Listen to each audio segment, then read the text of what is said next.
Hello and welcome to The Excerpt. I'm Dana Taylor.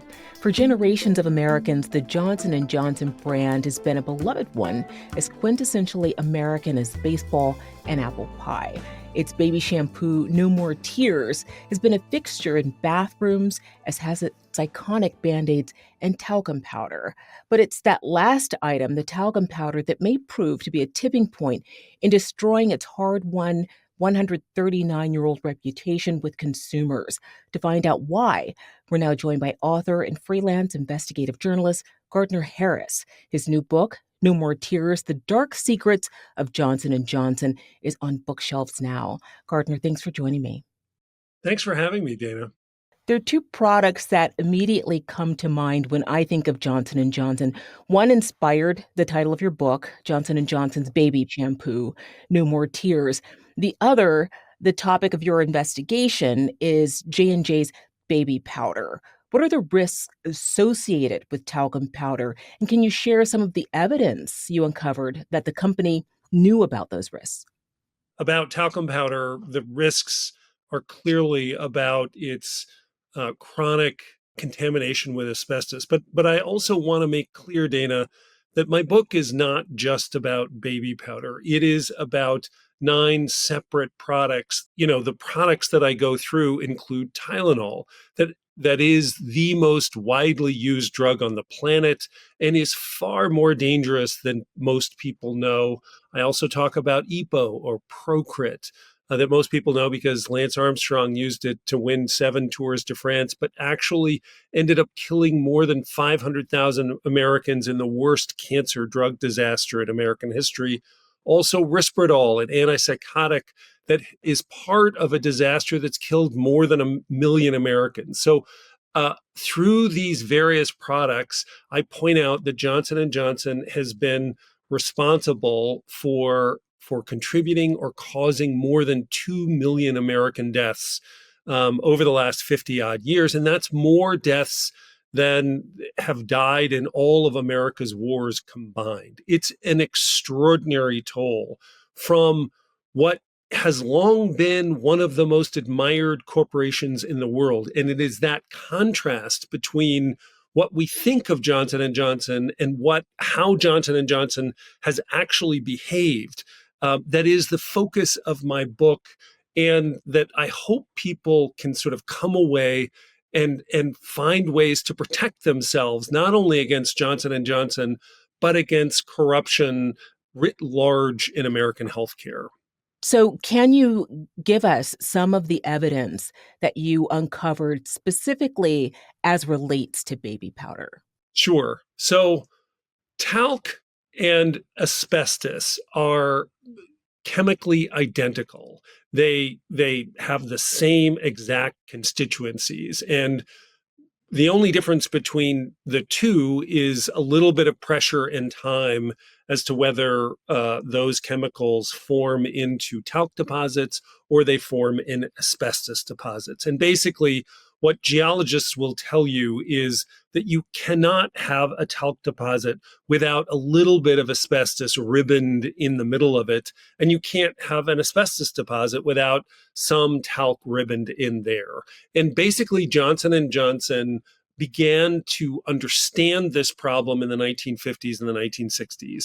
Now, in the 50s and 60s, these small contaminations, and these tests showed that up to 3 to 5% of baby powder was asbestos in the early years.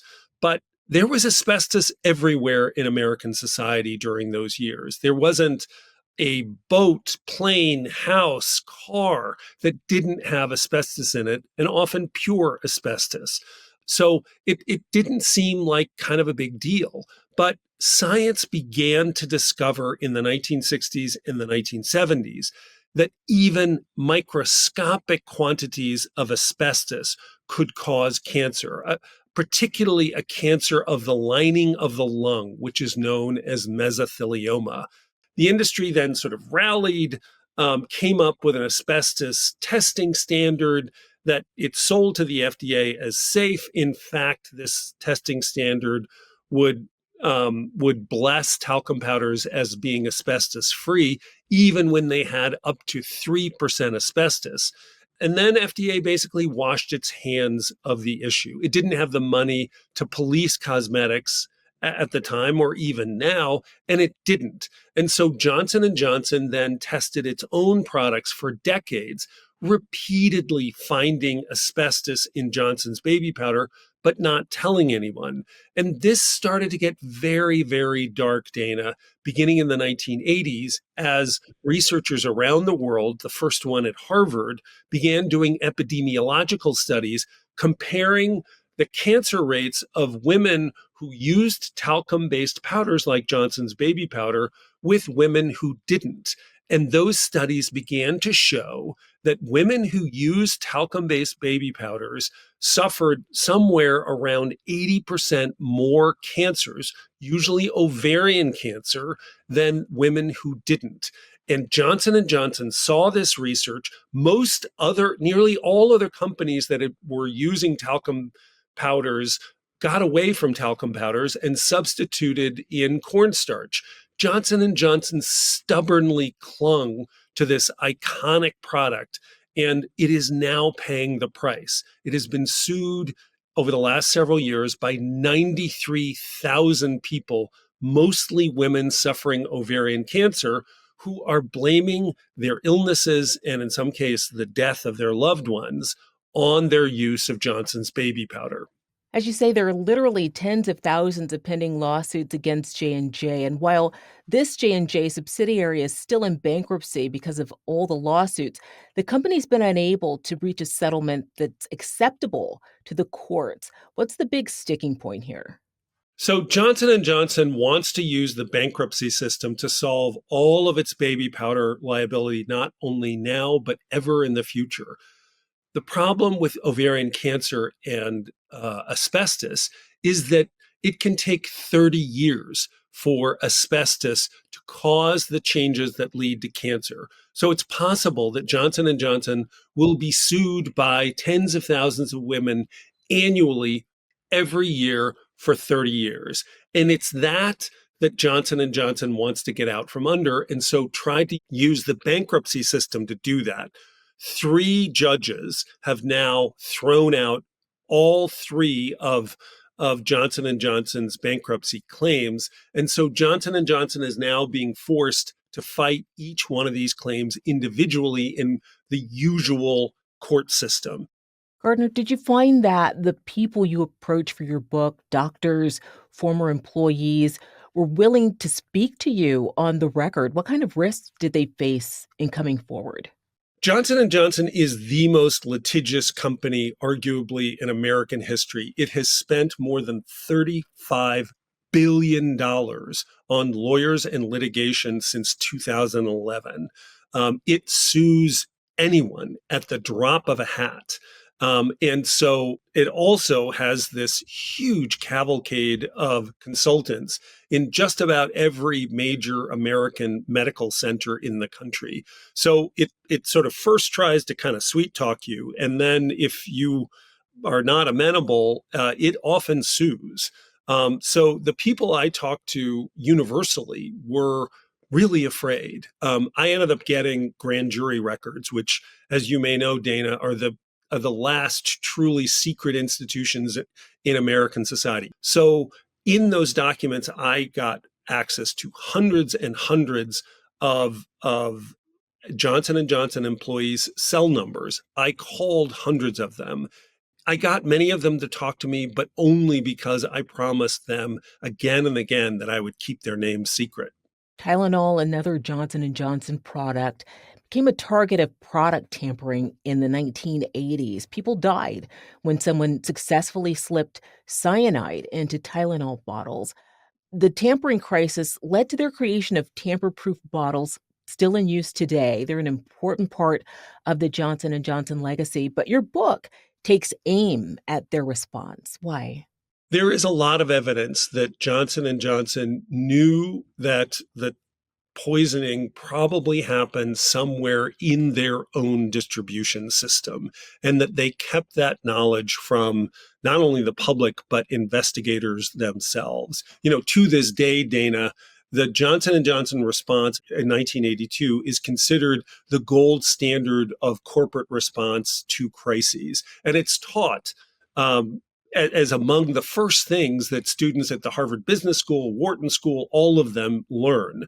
And the lessons that are taught to these students is if you're open, if you're honest, if you do the right thing, the public will reward you and you will be profitable. Those lessons are all wrong. It's fairly clear that Johnson & Johnson kept a lot of what it knew from the public and from investigators.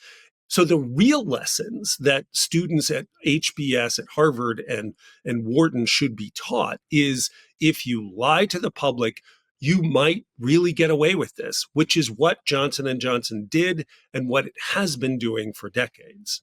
Yours is a story about a beloved American brand. At its core, it's a story about the people behind the brand and the people affected by the brand. What compelled you to tell this story? Dana, you and I are both reporters. I was a reporter at the highest levels of media, becoming a White House correspondent for the New York Times. But we fail the American public all too often. And I think the story of Johnson & Johnson is one of our greatest failures. It is essentially a killer in our midst that we failed to warn the public about. Now, I tried a couple of times, but this is a very difficult story to tell. It's a complicated story. It needed a book to show its sweep. And I felt like it was partly my responsibility that this company had been allowed to behave so badly for so long without anyone knowing about it, because I was one of the top drug reporters in the country. And so I left daily journalism to write this book, and it took me basically 6 years to get it done. And finally, your book was released last month. How has J&J responded? So far, crickets. Haven't heard from them, which is not at all unusual. I covered the company at the Wall Street Journal, at the New York Times.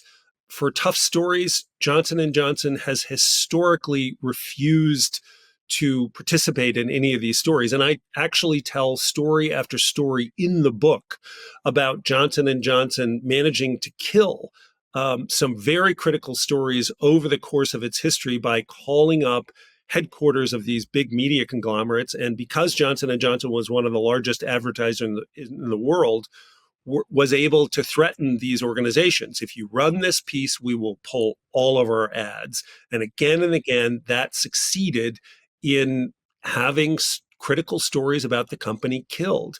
So the company has been very successful by these backdoor mechanisms of keeping its brand pristine. That has not happened in this case. They have not responded, and I don't really expect them ever to. We reached out to Johnson & Johnson for comment on Harris's investigation, and they issued a statement saying, quote, "We stand by the safety of our products and are focused on what we do best, delivering medical innovation for patients around the world," unquote. Investigative journalist Gardiner Harris's new book is called No More Tears: The Dark Secrets of Johnson & Johnson, and it's on bookshelves now. Gardiner, thanks for being on The Excerpt. I'm thrilled to be here, and thanks for inviting me. Thanks for watching. I'm Dana Taylor. I'll see you next time.